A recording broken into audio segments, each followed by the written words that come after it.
Nico y el circo con trapecistas.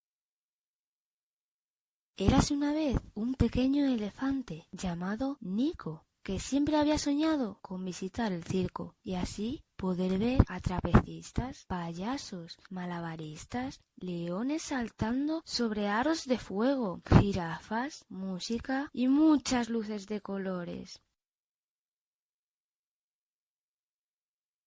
Su oportunidad llegó un buen día en la escuela, cuando la maestra dijo que ese viernes harían una visita al circo, que acababa de llegar a la ciudad. Nico se puso muy contento.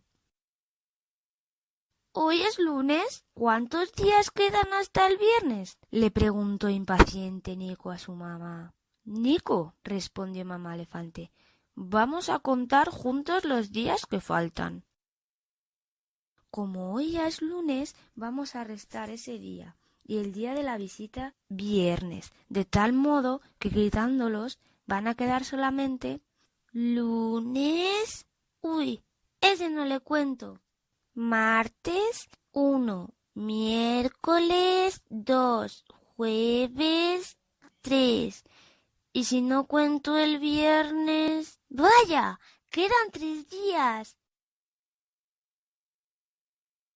Su mamá le ayuda a preparar la mochila para la excursión. En ella meten agua, un bocadillo, una manzana, pañuelos de papel y unos cuantos caramelos de limón.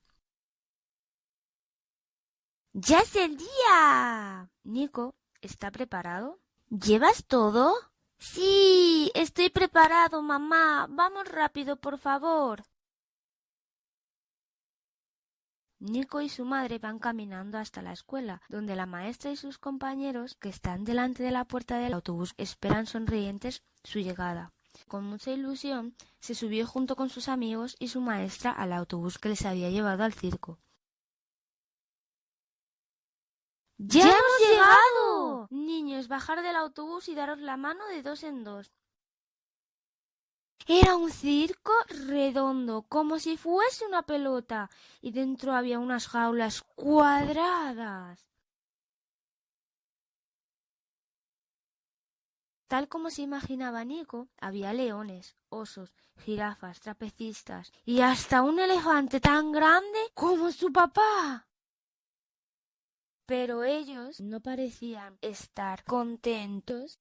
Terminan las actuaciones, Nico y el resto de compañeros regresan al autobús.